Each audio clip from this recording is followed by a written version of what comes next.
പറയാനുള്ളത് നമുക്കുള്ള ഫ്രീഡം എന്ന് പറഞ്ഞെങ്കിൽ? അത് ഇവിടുന്ന് ബ്രിട്ടീഷുകാരെല്ലാം പോയതുകൊണ്ട് ഒരു ഫ്രീഡം ആയിരുന്നു. ഇല്ല ഞാൻ പോരാടി നമ്മളെ ചേഞ്ചസ് എന്നും കൊണ്ടുവരണമെന്നുണ്ടോ? എന്ത് ചേഞ്ചസ് വേണ്ടേ? സ്കൂളിലേക്ക് ബാഗും കൊണ്ട് പോകുന്നില്ല, ഭയങ്കര വെയിറ്റാണ്. അതിനുള്ള എന്തെങ്കിലും ഓക്കെ എന്തല്ല ഒരു ടാബ് വെച്ചാൽ മതി, അതിൽ PDF എല്ലാം സ്റ്റോർ ആക്കി വെച്ചാൽ മതി. അങ്ങനെ ആക്കിയാൽ മതി. പപ്സി മേങ്ങാനുള്ള 50 രൂപ. ഓക്കെ. സ്വാതന്ത്ര്യം പറഞ്ഞെങ്കിൽ നിങ്ങളൊരു കാഴ്ചപ്പാടിൽ എങ്ങനെ? മഹാരഥന്മാർ നേടിയെടുത്ത സ്വാതന്ത്ര്യം ഇന്ന് അത് നിഷേധിക്കപ്പെട്ടിരിക്കുകയാണ്.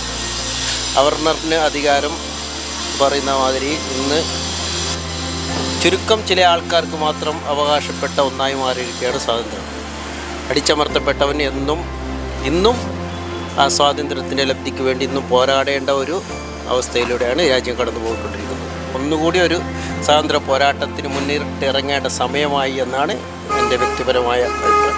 സ്റ്റാർലിംഗ് ട്രാവൽസ് ആൻഡ് എഡ്യൂക്കേഷൻ എന്ന് വരുന്നത്. അപ്പോൾ ഇൻഡിപെൻഡൻസ് ഡേ ആയിട്ട് സ്വാതന്ത്ര്യം എന്ന് പറഞ്ഞെങ്കിൽ നിങ്ങളൊരു അഭിപ്രായത്തിൽ നിങ്ങളൊരു കാഴ്ചപ്പാട് എങ്ങനെ? അവരെന്തെങ്കിലും ചെയ്തോട്ടെ, അവരവരുടെ കാര്യം നോക്കലാണ് ഞാൻ ഉദ്ദേശിക്കുന്ന, ഞാൻ ആഗ്രഹിക്കുന്ന സ്വാതന്ത്ര്യം. ഓക്കെ. എല്ലാവരും സ്വതന്ത്രമായിട്ട് ജീവിക്കണം, എല്ലാ മതത്തിനും സ്വതന്ത്രമായിട്ട് ജീവിക്കണം. അതാണ് സ്വാതന്ത്ര്യം എന്ന് പറഞ്ഞാൽ നമുക്ക് എല്ലാവർക്കും ഒരു സ്വാതന്ത്ര്യം വേണം.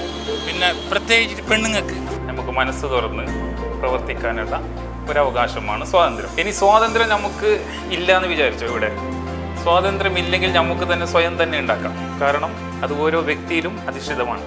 നമ്മൾ അക്കൗണ്ട് ഫോളോ ചെയ്തിട്ടുണ്ടോ? ചെയ്തിട്ടുണ്ട്. സ്റ്റാർലിംഗ് ഗ്ലോബൽ ഒന്ന് കാണിക്കോ? ഓക്കെ ഓക്കെ ഗൈസ്, അപ്പോൾ അക്കൗണ്ട് ഫോളോ ചെയ്തിട്ടുണ്ട്. You got 50 rupees. Thank you. Okay, ചെറിയൊരു മധുരം.